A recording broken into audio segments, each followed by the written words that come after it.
Caros irmãos e irmãs, mais uma vez aqui nos encontramos para gravar a voz do pastor, a palavra de Deus chegando até a casa de vocês, como reflexão que nos ajuda a vivermos cada vez de forma mais autêntica.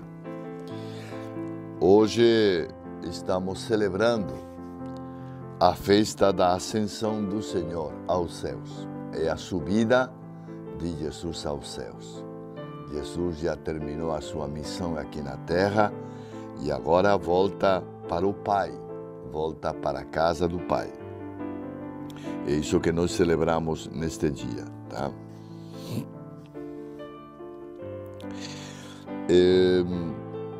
Em união com as igrejas cristãs, iniciamos também hoje a semana de oração pela unidade dos cristãos. O tema: vimos a tua estrela no Oriente e viemos adorá-lo.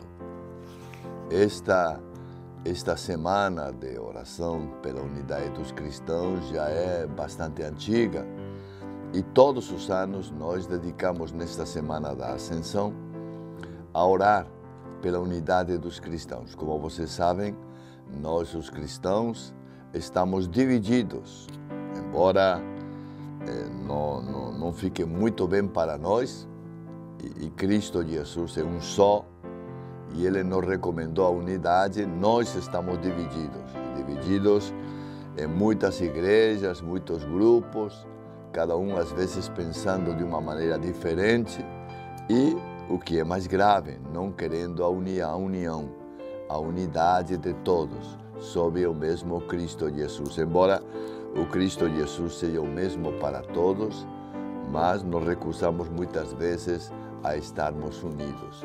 E é isso que nós celebramos então nesta semana de oração. Mas é uma semana fundamentalmente para orar, para pedir a Deus pela unidade de todos os cristãos. Não se trata de fazer gestos especiais, mas se trata de orar e pedir sempre a Deus e ao Pai que nos conceda a união, nos conceda viver na união a todos os cristãos. O tema é: vimos a sua estrela no Oriente e viemos adorá-lo. Tá? Também neste dia celebramos os 56 Dia Mundial das Comunicações Sociais. Tá? E o Papa escolheu para este dia só uma palavra: escutai. Só essa palavra. É um apelo para que escutemos o que Cristo Jesus fala para todos os cristãos e a fim também de vivermos em unidade uns com os outros.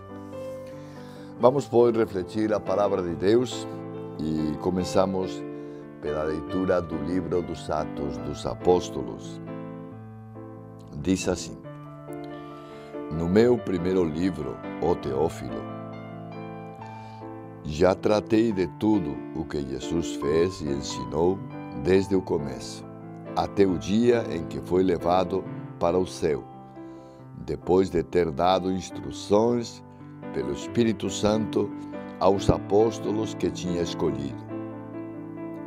Foi a eles que Jesus se mostrou vivo depois de sua paixão, com numerosas provas. Durante 40 dias apareceu-lhes falando do reino de Deus. Durante uma refeição, deu-lhes esta ordem: não vos afasteis de Jerusalém, mas esperai a realização da promessa do Pai, da qual vós me ouvistes falar. João batizou com água, vós, porém, sereis batizados com o Espírito Santo dentro de poucos dias. Então, os que estavam reunidos perguntaram a Jesus: Senhor, é agora que vais restaurar o reino em Israel?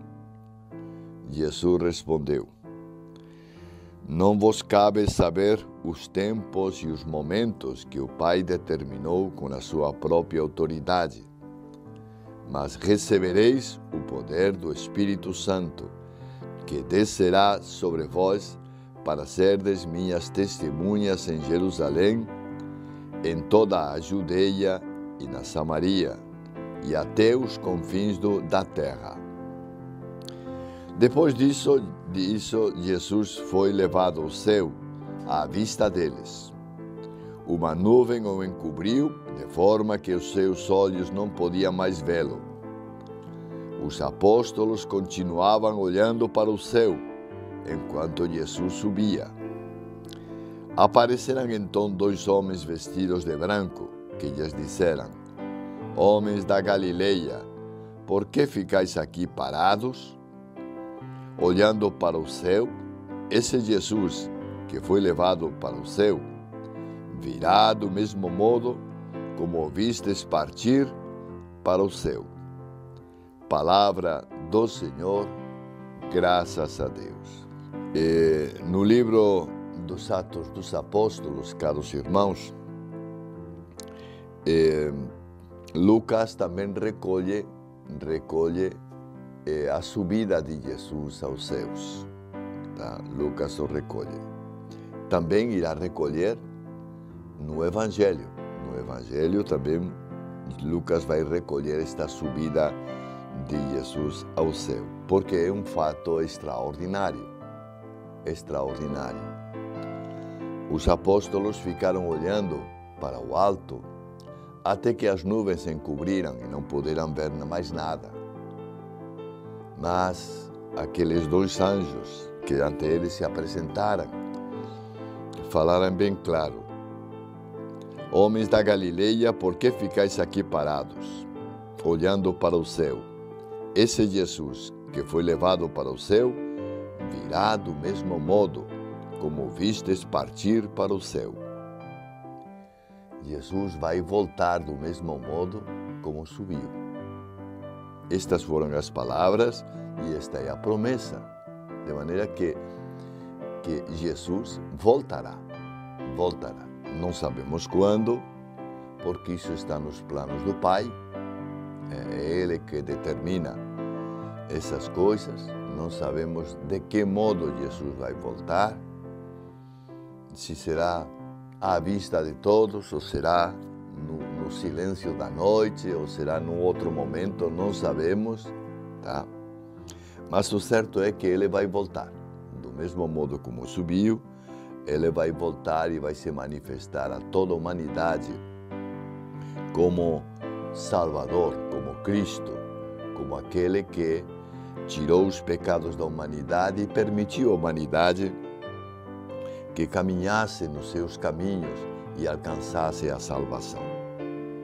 Eu tenho falado muitas vezes que depois da ressurreição de Cristo Jesus, a salvação já é uma questão pessoal, quer dizer, cada um se salva ou se condena, dependendo da escolha que ele tenha feito na sua vida. Cada um pode se salvar ou pode se condenar.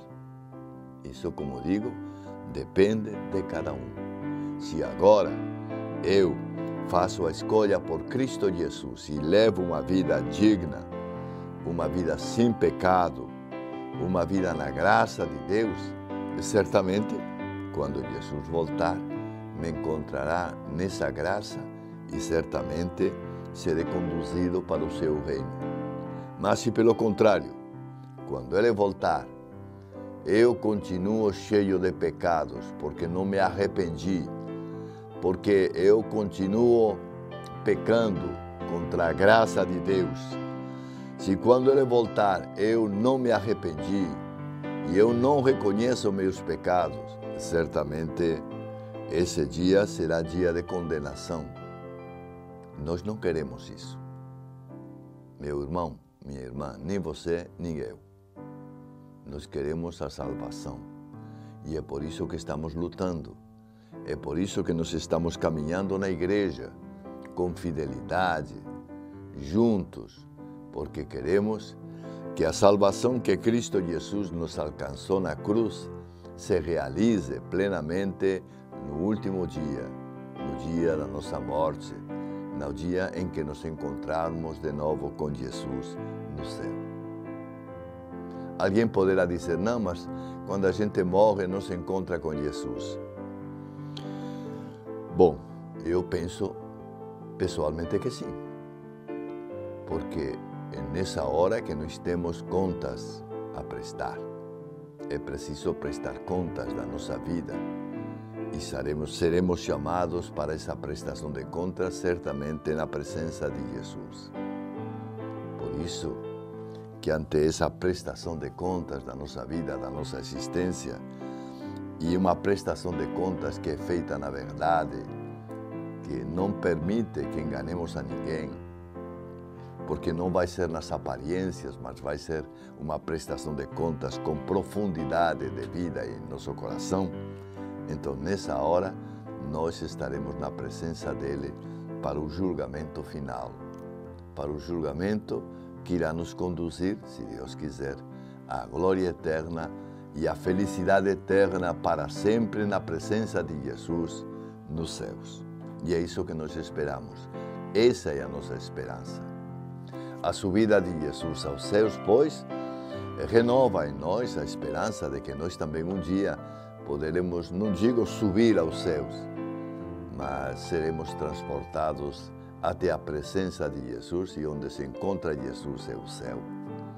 Então, essa é a nossa esperança, que um dia sejamos reconhecidos como discípulos dele e limpos de todo pecado e culpa para poder participar eternamente da sua glória.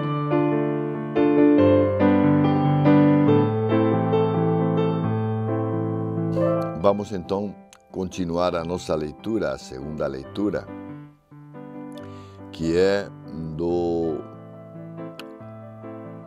da carta de São Paulo aos Efésios, e continua refletindo sobre este tema da salvação de Cristo Jesus pelo seu sangue. Escutemos, pois, com atenção. Leitura da carta de São Paulo aos Efésios. Irmãos, o Deus de nosso Senhor Jesus Cristo, o Pai, a quem pertence a glória, vos dê um espírito de sabedoria, que vos renove e faça verdadeiramente conhecer. Que Ele abra o vosso coração à sua luz, para que saibais qual a esperança que o seu chamamento vos dá, qual a riqueza da glória que está na vossa herança com os santos, e que imenso poder Ele exerce em favor de nós que cremos, de acordo com a sua ação e força onipotente. Ele manifestou sua força em Cristo, quando o ressuscitou dos mortos e o fez sentar-se à direita dos céus, nos céus, bem acima de toda autoridade, poder, potestade, soberania ou qualquer título que se possa nomear, não somente neste mundo, mas ainda no mundo futuro. Sim, Ele pôs tudo sob os seus pés e fez dele, que está acima de tudo, a cabeça da igreja, que é o seu corpo, a plenitude daquele que possui a plenitude universal. Palavra do Senhor, graças a Deus. Paulo escreve, pois, este texto que acabamos de ouvir na carta que ele dirige aos cristãos de Éfeso, uma cidade da Ásia Menor, famosa pelo seu comércio, a sua vida agitada, uma cidade muito famosa, tá? Na qual vivia uma pequena comunidade de cristãos que tentava no dia a dia ser fiel aos ensinamentos de Cristo Jesus. Esta comunidade, pois, ou melhor, a esta comunidade, Paulo escreve estas palavras, que são palavras fundamentalmente de entusiasmo e de ânimo, para que a comunidade entenda qual é a centralidade, o que é importante. E o que é importante é a fé em Cristo Jesus. a fé em Cristo Jesus. A fé em Cristo Jesus vai significar a adesão a Cristo Jesus. É o mais importante, crer em Cristo Jesus. E depois, como não, viver de acordo com esta fé em Cristo Jesus. Por isso, Paulo insiste em mostrar para eles a realidade de Deus, de um Deus que nos ama, de um Deus que morreu por nós, em definitiva, de um Deus que quer a nossa salvação. Esse é Deus. Cristo Jesus quer a nossa salvação. E repito aquilo que tenho falado algumas vezes, o seu sangue nos salvou, ou em outras palavras, Cristo com o seu sangue nos comprou, nos resgatou da maldade e nos libertou, de maneira que agora nós somos cristãos livres. Não quer dizer que não vamos pecar, podemos pecar, porque enquanto estivermos nesta terra vivos, o pecado é possível em nossa vida. Mas podemos também ter a certeza de contar com a graça de Deus, que Ele está sempre ao nosso lado, nos auxilia nas dificuldades e nos problemas e nos ajuda a crescer cada vez mais no seu amor. Em definitiva, o que importa é o amor. O nosso amor a Cristo Jesus.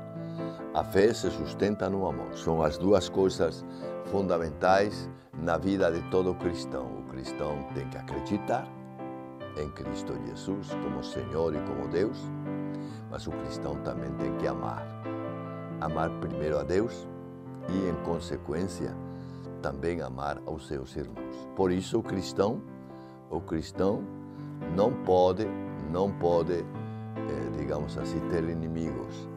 E a desunião que falávamos no início da unidade dos cristãos, a oração pela unidade dos cristãos, a desunião é um escândalo tremendo, para nós os cristãos, é uma vergonha tremenda, porque apesar de tudo, nós estamos divididos. É só olhar as igrejas que temos no mundo inteiro, muitas igrejas, e cada vez mais surgindo novas igrejas que se chamam de cristãs, mas que nem sempre vivem a fé e o amor em Cristo Jesus. Repito, a fé, fundamental, acreditar em Cristo Jesus. O amor, fundamental, amar aos irmãos. São, digamos assim, os dois elementos chaves que estão presentes no Evangelho e que Jesus insistiu, não uma, mas muitas vezes, para que os seus discípulos realmente vivessem isso. Vivessem a fé, acreditassem nele, na sua palavra, nos seus ensinamentos e, ao mesmo tempo, vivessem o amor uns com os outros. E nós sabemos por experiência que, embora estas duas palavrinhas, fé e amor, são umas palavrinhas simples, nem sempre são fáceis de viver e de cumprir. Nem sempre são fáceis, porque implicam uma entrega da nossa parte muito grande, uma generosidade muito grande, uma doação de nós muito grande. Mas esse é o nosso desafio como cristãos, viver a fé e viver o amor. Se alguém vive a fé, acredita em Cristo Jesus e vive também o amor com Deus, em primeiro lugar, e também com os seus irmãos, certamente esse já tem meio caminho andado no caminho para o céu. Porque é a fé e o amor os fundamentos da nossa caminhada cristã.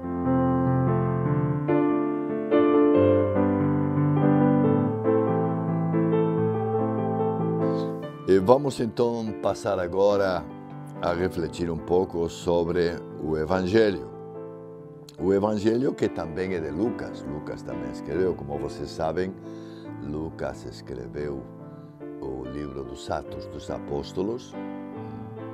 É um livro que narra as caminhadas de Paulo pela Ásia Menor, até por Roma, a prisão de Paulo, as caminhadas de Pedro e dos outros apóstolos também, embora com menor intensidade, mas é um livro, pois, que descreve o que os apóstolos, após a subida de Jesus ao céu, eles fizeram.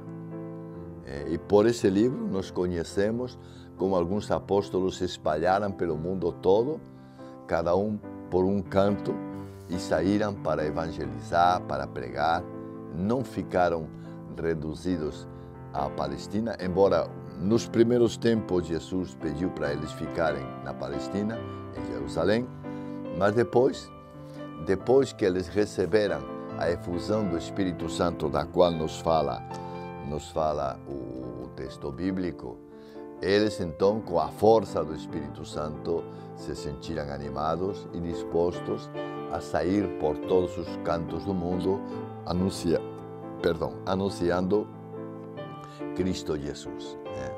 E desta maneira que o Evangelho espalhou-se pelo mundo todo, foi levado a muitos povos e muita gente conheceu, pois, o Evangelho, a doutrina de Cristo Jesus. Vamos, pois, agora então escutar o texto do Evangelho. Diz assim: conclusão do Evangelho de Jesus Cristo segundo Lucas. É a última parte do Evangelho.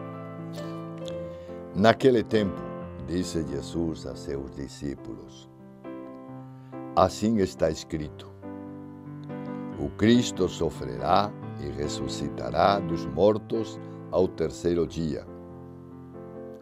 E no seu nome serão anunciados a conversão e o perdão dos pecados a todas as nações, começando por Jerusalém. Vós sereis testemunhas de tudo isso. Eu enviarei sobre vós aquele que meu Pai prometeu. Por isso permanecei na cidade até que sejais revestidos da força do alto. Então Jesus levou-os para fora, até perto de Betânia. Ali ergueu as mãos e abençoou-os. Enquanto os abençoava, afastou-se deles e foi levado para o céu. Eles o adoraram. Em seguida voltaram para Jerusalém com grande alegria e estavam sempre no templo bendizendo a Deus.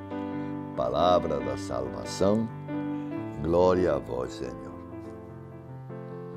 Reparem que a ascensão de Jesus ao céu não é motivo de tristeza para os seus discípulos, é motivo de alegria. Eles ficaram felizes porque Jesus subiu ao céu, porque Jesus voltou para a casa do Pai, porque Jesus, que tinha terminado a sua missão aqui na terra, depois de ter morto na cruz, depois de ter ressuscitado, ele decide voltar para a casa do Pai, diríamos assim, a sua morada eterna na presença do Pai e do Espírito Santo. Mas antes Jesus chama a atenção deles e diz: olha, fiquem ainda em Jerusalém até que vocês recebam a promessa do Pai. Qual é a promessa do Pai? A promessa do Pai é o Espírito Santo. O Espírito Santo. Depois deste texto, como nós sabemos por Atos dos Apóstolos, os apóstolos vão receber de forma progressiva o Espírito Santo nas suas vidas. E a presença do Espírito Santo vai transformar totalmente a sua existência. Vai transformar totalmente. Com a força do Espírito Santo, eles vão se tornar profundos, intensos evangelizadores. Com a força do Espírito Santo vão fazer milagres. Com a força do Espírito Santo vão levar a conversão aos pagãos. Com a força do Espírito Santo vão ser capazes de curar doenças, de expulsar demônios e de realizar obras portentosas. Com a força do Espírito Santo que atuava neles, eles foram capazes de tudo isso. Por isso, o Espírito Santo chegou alguns dias depois, tá? Quando estavam todos reunidos no dia de Pentecostes, cuja festa estaremos celebrando, se Deus quiser, na próxima semana. Então, por isso, com a força do Espírito Santo, é que eles vão transformar as pessoas e vão levar a palavra de Deus. A palavra de Deus não será simplesmente transmitida por um homem, por uma mulher. Vai ser transmitida com a força do Espírito Santo. E a força do Espírito Santo é a força que convence. A força que nos demonstra o poder de Deus. É a força que está presente em Deus e que Ele nos comunica para que nós também sejamos capazes de comunicá-la a outras muitas pessoas. Este é o Espírito Santo, o dom de Deus, o dom de Deus. É isso que nós falamos no sacramento da confirmação. Recebe por este sinal o Espírito Santo, dom de Deus. É isso que nós falamos, tá? E cada crismando, naquele momento, recebe o Espírito Santo. Pode ser que o Espírito Santo, naquele momento, não atue, porque isso vai depender das condições de cada pessoa, né? Mas certamente, no sacramento da confirmação, o crisma, todos os crismandos recebem o Espírito Santo nas suas vidas. Em uns, o Espírito vai agir de forma mais radical, em outros, de forma mais silenciosa, mas em todos, o Espírito Santo vai agir. A grande promessa, a grande revelação de Cristo Jesus foi essa. E o conselho de Jesus: permanecei em Jerusalém até que o Pai envie o Espírito Santo. E eles vão permanecer, vão ficar lá em Jerusalém ainda alguns dias, e só depois, com a força do Espírito Santo, eles vão se espalhar pelo mundo romano, diria, né? Pelo mundo que Roma tinha conquistado, Ásia Menor, também uma parte de África, também Europa, enfim. Vão se espalhar levando a todos essa mensagem de Cristo Jesus, né? E recordando a todos como é importante, o primeiro gesto de todo cristão é agradecer. Eles têm que agradecer. Mas o segundo gesto é crer. E o terceiro gesto é amar. É amar. E é assim, desta maneira, que o Espírito Santo vai agir no interior daqueles homens e daquelas mulheres, que não foram só homens que evangelizaram. Na história da igreja sabemos que, embora a predominância eram dos homens, mas sabemos também que havia mulheres, mulheres que catequizavam, que ensinavam, que davam testemunho de Cristo Jesus e que durante a sua vida o acompanharam e depois, após a sua subida aos céus, também estavam presentes na comunidade. A comunidade não era só formada por homens, era formada também por mulheres que estavam presentes e que nos diz também a Sagrada Escritura que algumas mulheres daquelas que tinham algum recurso colocavam tudo em comum para beneficiar a comunidade, para que a comunidade não passasse necessidade, tá? Já que muitos, a partir daquele momento, vão se dedicar à pregação e não vão ter, digamos assim, condições de ter recursos ou de ganhar dinheiro, né? Vão se dedicar fundamentalmente àquilo que Cristo Jesus já tinha pedido para eles. É preciso evangelizar e vão se dedicar a isso. Os apóstolos, em primeiro lugar, mas não só os apóstolos, muitos outros seguidores de Cristo Jesus vão também se dedicar a pregar o Evangelho por todo lugar, por todos os países e transmitir as palavras de Jesus a todas as pessoas para que acreditassem e para que vivessem também a sua fé. Este foi o projeto de Jesus, tal como Jesus o pensou. Os seus discípulos se espalharam por muitos lugares. Depois da subida aos céus, já não havia motivo para ficar. E depois de ter recebido o Espírito Santo, já não havia motivos para ficar em Jerusalém, e cada um deles se espalhou por diversas regiões do mundo, levando a todos os cantos a palavra de Deus e a mensagem de Cristo Jesus como nosso Senhor e como nosso Salvador.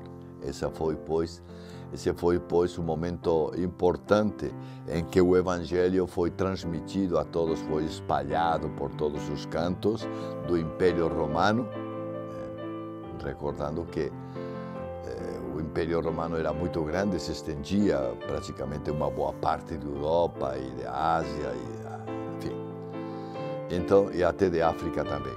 Então,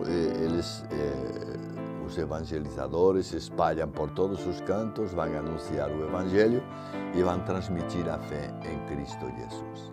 Isso depois que Jesus subiu aos céus, depois que ele foi levado aos céus em corpo e alma. E eu quero salientar que Jesus subiu aos céus em corpo e alma. Tá? O que significa isto? Minha gente,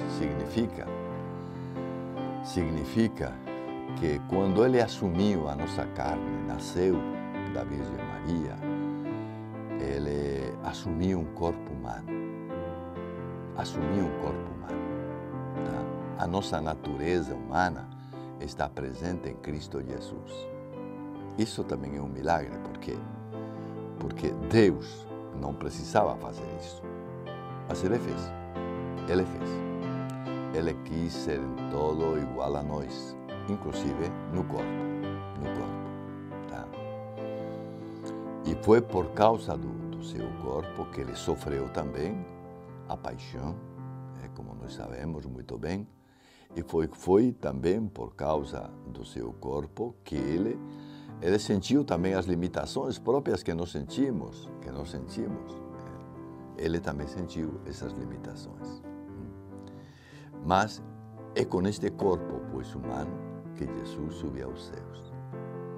A nossa natureza humana está nos céus. Isso é interessante. Tá? O amor de Deus pelos seres humanos é tão grande que assumiu a nossa natureza humana, e dessa maneira Jesus se encontra no céu. Como Deus e como homem. Porque Jesus era as duas coisas. Era não, é as duas. Jesus é homem e é Deus. E esta realidade de ser homem e Deus nos mostra como efetivamente o seu amor pela humanidade foi grande, ao ponto de assumir. Não havia necessidade de que Cristo assumisse a nossa natureza. Poderíamos salvá-lo de outro jeito. Mas Ele quis fazer assim. E Ele quis derramar o seu sangue para que nós sentíssemos realmente que a sua morte foi vida para todos nós. Pela sua morte transmitiu a vida para nós. Crer nisto é fundamental, minha gente. É fundamental. Crer que Cristo Jesus morreu por nós. Crer que Cristo Jesus tem a mesma natureza do que nós. Crer que Cristo Jesus é Deus é fundamental em nossa vida. E é isso que nos possibilita também que possamos levantar nossa cabeça, nossos olhos e olhar para o alto e esperar a outra vinda de Jesus, quando Ele vier, para julgar a humanidade e para acolher os seus e levá-los definitivamente para o céu. Nesse dia esperamos todos nós formar parte desse grupo que será levado por Cristo Jesus para os céus.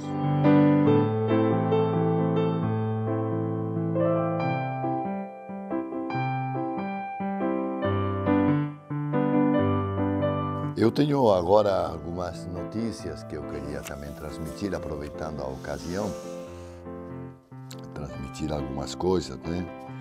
Em primeiro lugar, eu queria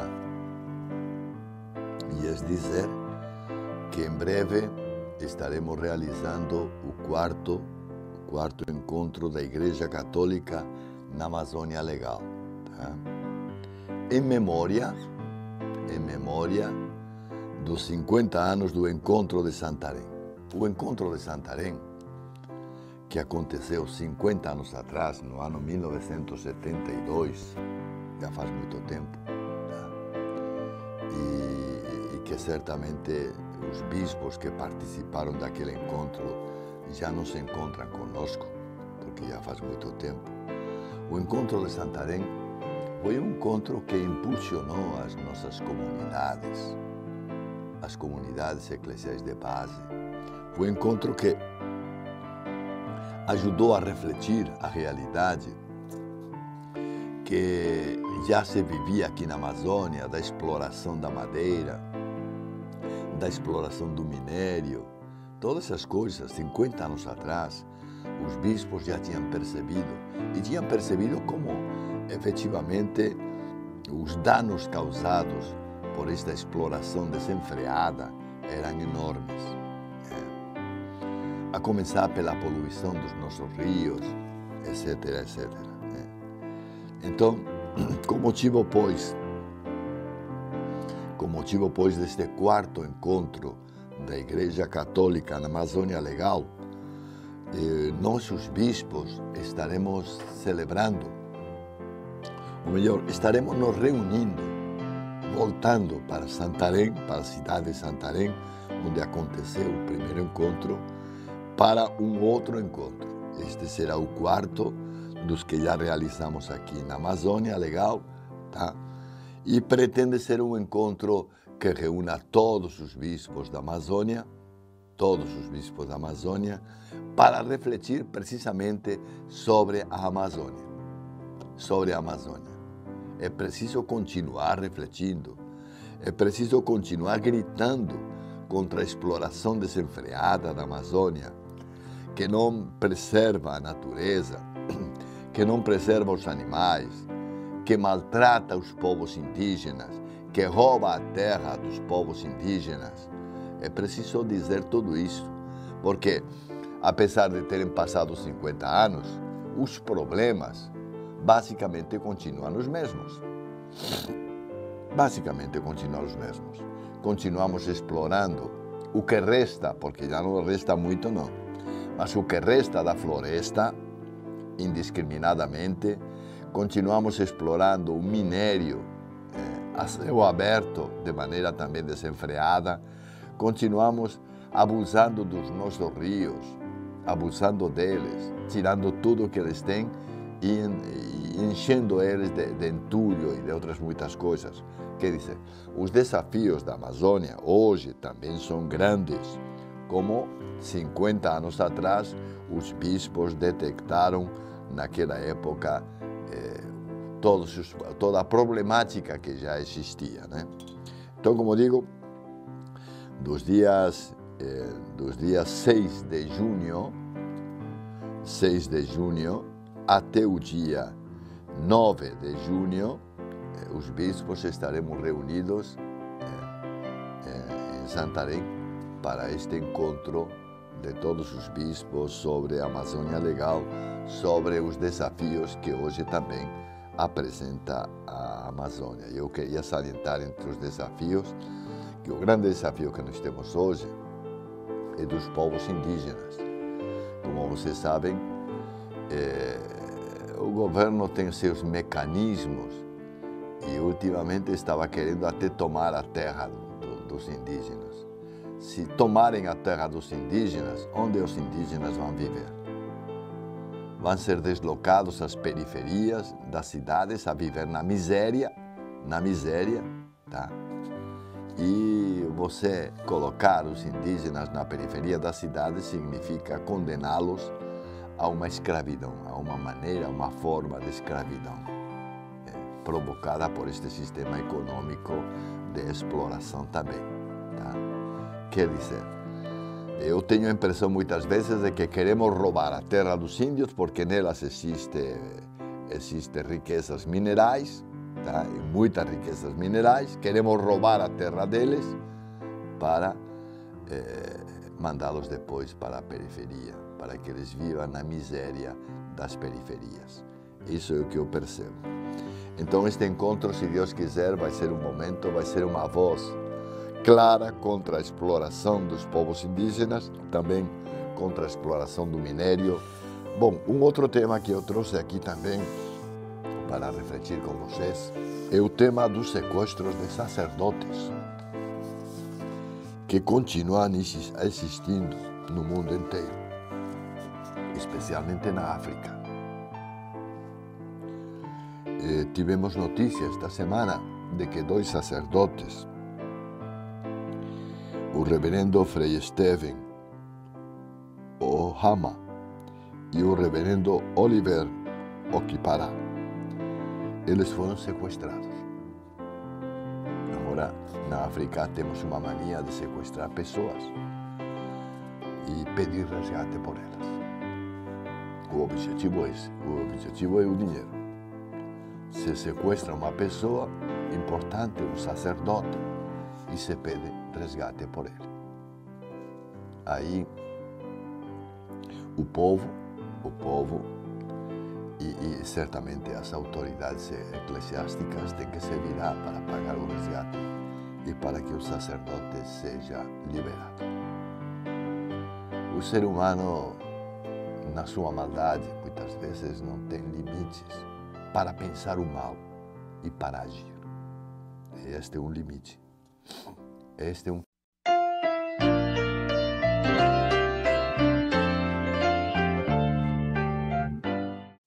Caros irmãos e irmãs, mais uma vez aqui nos encontramos para gravar a voz do pastor, a palavra de Deus chegando até a casa de vocês, como reflexão que nos ajuda a vivermos cada vez de forma mais autêntica. Hoje estamos celebrando a festa da ascensão do Senhor aos céus. É a subida de Jesus aos céus. Jesus já terminou a sua missão aqui na terra e agora volta para o Pai, volta para a casa do Pai. É isso que nós celebramos neste dia, tá?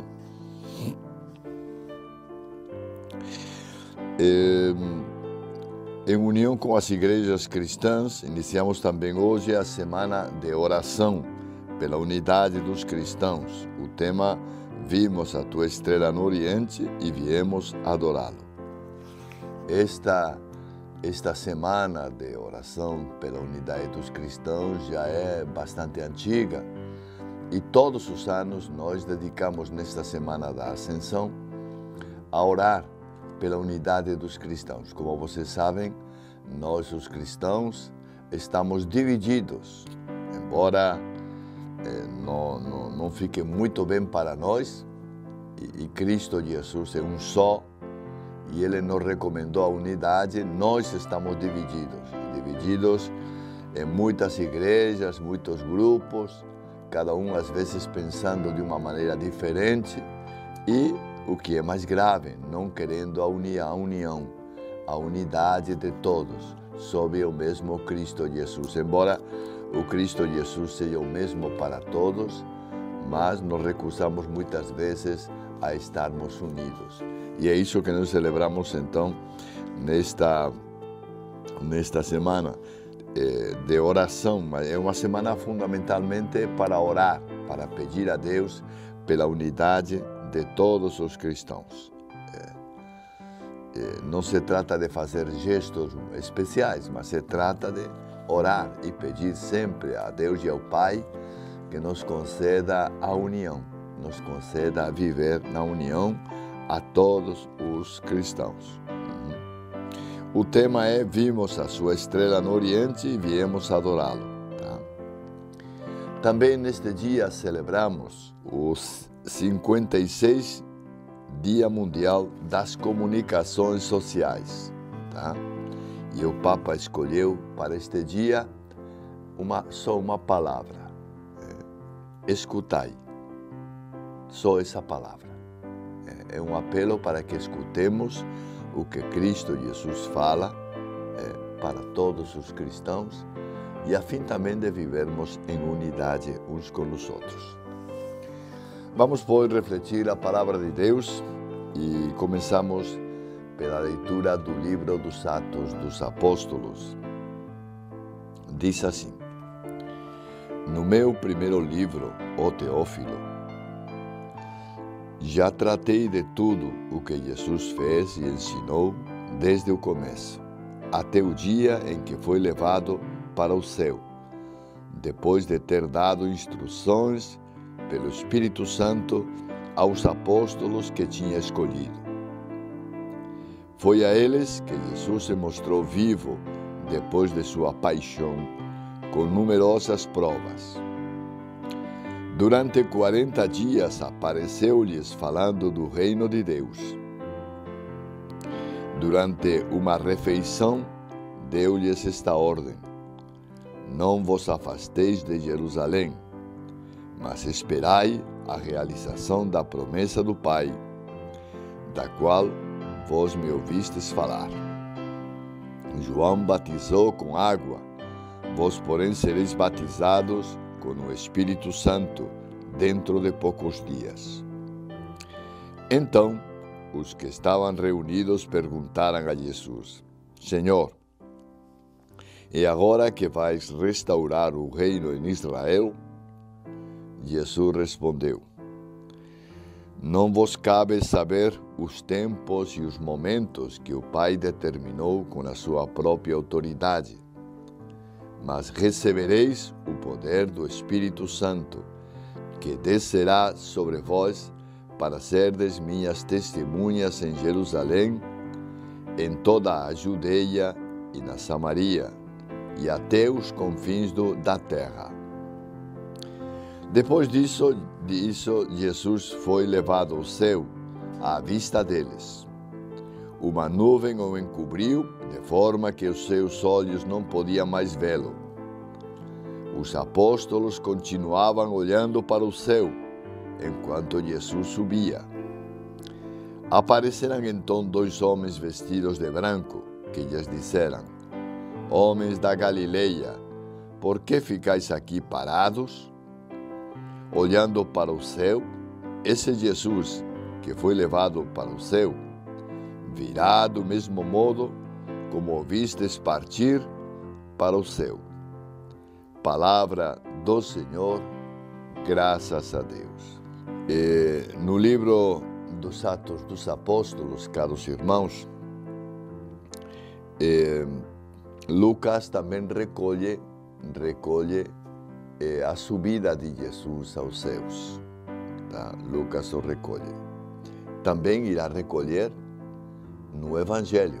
No Evangelho também Lucas vai recolher esta subida de Jesus ao céu, porque é um fato extraordinário. Extraordinário. Os apóstolos ficaram olhando para o alto até que as nuvens se encobriram e não puderam ver mais nada.